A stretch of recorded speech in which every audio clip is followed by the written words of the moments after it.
ইয়া WhatsApp guys, সবাই কেমন আছো? আই হোপ সবাই ভালো আছো। আমি ভালো আছি, আলহামদুলিল্লাহ। তো আজকের টপিকটা হচ্ছে কিভাবে আইপোক থেকে রেফার করে আনলিমিটেড ডায়মন্ড হাতিয়ে নেওয়া যায় কোম্পানিতে। বেশি বক করবো না, চলে যাওয়া যাক মূল টপিকে।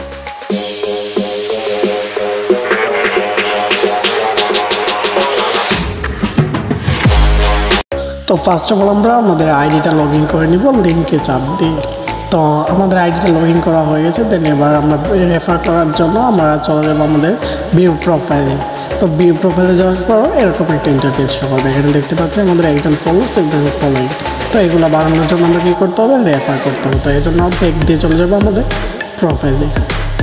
তো প্রোফাইলে আসার পরে নিচের দিকে একটু স্ক্রল করবো। স্ক্রল করার পরে এখানে দেখতে পাচ্ছি আমরা রেফার এবং আর্ন, এখানে চাপ দেবো। এখানে চাপ দেওয়ার পর এরকম একটা ইন্টারফেস পাবে। তো আমাদের কি করতে হবে? আমাদেরকে এই লিঙ্কটা কপি করতে হবে। তো লিঙ্কটা কপি করার জন্য এই কপি অপশনে চাপ দেবো। তো কপি অপশনে চাপ দেওয়ার পরে আমাদের লিঙ্কটা কপি হয়ে যাবে। দেন যেখানে রেফার করবো সেখানে জমা যাবো। তো আপনি যদি হোয়াটসঅ্যাপে রেফার করেন তাহলে হোয়াটসঅ্যাপে, ফেসবুকে রেফার করেন ফেসবুকে। আমি হোয়াটসঅ্যাপে রেফার করবো, তাই হোয়াটসঅ্যাপে চলে আসছি। তো আমি এখানে ওনাকে একটা লিঙ্ক দিলাম। তো আমি আরেকজনকে আরেকটা লিঙ্ক দিয়ে দিলাম। তো এইখানেও আরেকটা লিঙ্ক দিয়ে দিলাম।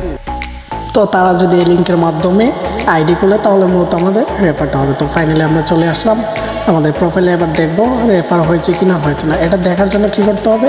এটা দেখার জন্য আমরা চলে যাব আবারও ভিউ প্রোফাইলে। ভিউ প্রোফাইলে চাপ দেওয়ার পরে আমরা চলে আসবো আমাদের এখানে দেখতে পাচ্ছি আমাদের 3 জন ফলোয়ার্স, 3 জন ফলোয়িং। আগে ছিল একজন ফলোয়ার্স, একজন ফলোয়িং। তার মানে আমি যাদেরকে লিঙ্ক দিয়েছিলাম তারা কি হয়েছে? তারা এখানে আইডি করেছে। তো এটা দেখার জন্য আমরা কোথায় যাব? আমরা চলে যাব ইনফোতে। ইনফোতে গিয়ে মাই টিমে দেখার পর এই যে দেখা যান 2 জন, এই 2 জনকে লিঙ্ক দিয়েছিলাম। তো এই 2 জনই মূলত এই লিঙ্কের মাধ্যমে কি করছে? আইডি করেছে, তাই তাদের নামটা শো করছে। তো আশা করি আপনারা বুঝে গেছেন কীভাবে রেফার করতে হয়। যদি না বোঝেন কমেন্ট বক্সে কমেন্ট করে।